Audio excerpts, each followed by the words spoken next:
1972, before the internet, before cell phones, before anyone could call for help, and something ancient and rotting has just been awakened inside the darkness of a world that had absolutely no idea what was buried there. Because Evil Dead Wrath is officially in production right now. The 7th installment in the most relentlessly brutal horror franchise in cinema history. And this chapter is doing something no Evil Dead film has ever dared attempt before. It is going back, stripping the franchise to its most primal and disturbing roots, setting the story in the 1970s. And according to producer Rob Tapert, it will feature coming-of-age sexual hijinks so extreme that he openly warned it will have great difficulty with the MPAA when it comes to getting a rating, which means Francis Galluppi is not making a horror film, he is building a detonation device. Directed and written by Francis Galluppi, the filmmaker who arrived in 2023 with The Last Stop in Yuma County, a debut that hit 97% on Rotten Tomatoes, and made Sam Raimi himself stand up and take notice. Because when the creator of Evil Dead personally calls you a storyteller who knows when to keep audiences in simmering tension and when to hit them with explosive violence, that is not a compliment. That is a warning. Evil Dead Wrath is produced by Rob Tapert and the legendary Sam Raimi himself through Ghost House Pictures, co-produced by New Line Cinema and Sony Pictures and Screen Gems, distributed by Warner Brothers Pictures domestically and Sony Pictures Releasing International globally.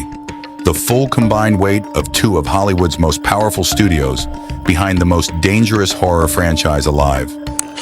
Bruce Campbell, the icon who built this franchise with a chainsaw and a grimace across 40 years and 7 films, is on board as executive producer alongside Evil Dead Rise director Lee Cronin, ensuring that the soul of what Sam Raimi originally unleashed in a Michigan cabin in 1981 runs through every frame of this new chapter. The cast assembled is a collection of performers with proven horror and genre pedigree. Charlotte Hope from The Nun, Jessica McNamee from Mortal Kombat, Zach Gilford from Midnight Mass, Josh Helman from Mad Max Fury Road, Ella Newton from Dangerous Animals, Elizabeth Cullen from Diabolic, and Ella Oliphant.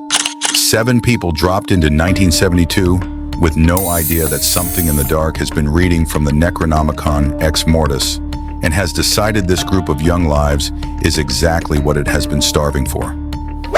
Evil Dead Wrath arrives on April 7th, 2028, the same April release window that turned Evil Dead Rise into a $147 million global hit on a budget of just $15 million in 2023. And it arrives as the second of 2 back-to-back Evil Dead films in consecutive years, with Sebastian Vanecek's Evil Dead Burn already tearing through theaters from July 24th, 2026. The franchise has never moved faster, never been more ambitious, and never been more willing to drag audiences somewhere genuinely uncomfortable. Because a 1970s setting means no rescue, no infrastructure, no warning system, just human beings in the wrong place at the wrong night, discovering that the Book of the Dead does not care what year it is, does not care how young you are, and has never once offered anyone the mercy of a quick death. Francis Galluppi filming in New Zealand with a cast nobody expected in a time period nobody saw coming, backed by the man who invented the Deadites and the man who played Ash for 4 decades. Evil Dead Wrath is not the next chapter in this franchise. It is the chapter that tears the whole timeline open and bleeds into it.